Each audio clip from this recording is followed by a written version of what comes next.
Selamat sejahtera and hi everyone. Welcome to my video presentation for Intercultural Management. In this video, I will share my journey of attending the Borneo Native Festival 2006 at Central Market in Kuala Lumpur.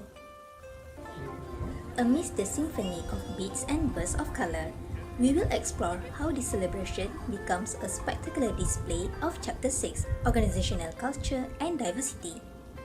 Before we plunge into this culture fiesta, let's zoom in on the festival's core purpose and goals. Borneo Native Festival was organized by Sukaseni in strategic partnership with MOTEC and the Ministry of National Unity. This festival brought its Malaysian heritage directly to Kuala Lumpur.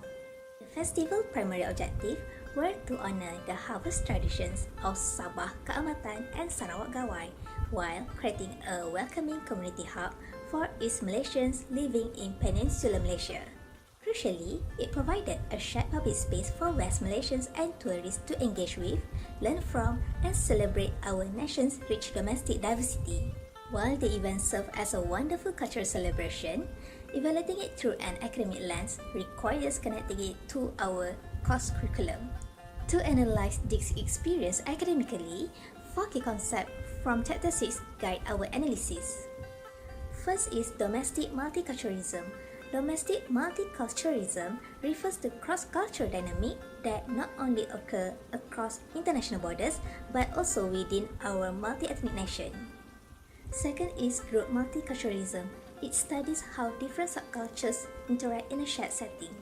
Third, overcoming perceptual barriers and stereotypes through direct participation. And fourth, the person-oriented relationship.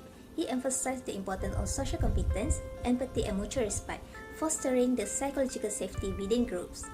With these 4 concepts in mind, I have structured my observations into 3 main parts. Following my itinerary from afternoon to evening, let's begin with part 1, where we look at surface level diversity, artisan interactions and culinary heritage. Starting with our first observation in the outdoor bazaar, we see domestic multiculturalism in action, where Sabahan and Sarawakian heritage is brought directly to Kuala Lumpur, allowing citizens to experience subcultural diversity within national borders. As I walked deeper into the bazaar, this general atmosphere led to direct personal interactions with local vendors. Specifically, the interaction with Sabahan artisan Miss Jazz from Jazz Bobby Craft was deeply person-oriented. Rather than a quick transaction, she shared the traditional stories behind her hand-carved copper motif, building personal rapport and cultural understanding. The meaningful conversation inspired me to participate more actively by combining cultural items from different regions. As you can see, I purchased a copper bangle and traditional mini tango earrings from Bornean vendors. I styled the tango earrings on my hijab and the bangle on my wrist. This demonstrated surface-level cultural integration by using visible attire to bridge different ethnic traditions with mutual respect. When I incorporated the earrings onto my hijab alongside my traditional attire, the reaction from vendors and attendees was warm and encouraging. After exploring the craft, the experience moved from visual traditions to sensory ones over lunch. Enjoying authentic Sarawakian mikolok for lunch highlights how surface-level diversity such as regional food and craft act as an inviting, accessible entry point for cross-cultural appreciation. Let's move to part 2, where we observe youth cultural pride and crowd participation. From our observation around the venue, we see group multiculturalism in a modern context. Indigenous students in full traditional attire were recording TikTok dance, showing how younger generations use contemporary platforms to proudly preserve their ethnic identity. This sense of youth pride in the crowd set a lively tone that built right up to the main stage performance. As the live performance began, featuring the SAPE ambassadors Lisa Paujin, Muniri Jebeni, and Naki, the artists demonstrated high social competence. They actively hyped the crowd, creating an energetic and inclusive environment. During Muniri Jebeni's performance, local Borneans formed a wide circle for the Sumazau dance and warmly motioned for non-Bornean onlookers to join in, including me. As shown in this video, their genuine hospitality instantly removes social distance, a clear example of overcoming perceptual barriers through direct, shared participation. After participating in the communal dancing, the evening transitioned into the festival's grand finale. This leads us to part 3, where we analyze the multicultural team synergy through the Borneo Creative Dance Competition. In the evening, 12 dance troupes showcased their talents at the Borneo Creative Dance Competition. Having a front row seat offered an excellent close-up perspective on how these groups embodied multicultural teamwork and synergy. Close observation of the teams showed that thorough preparations and mutual trust enhanced the performance.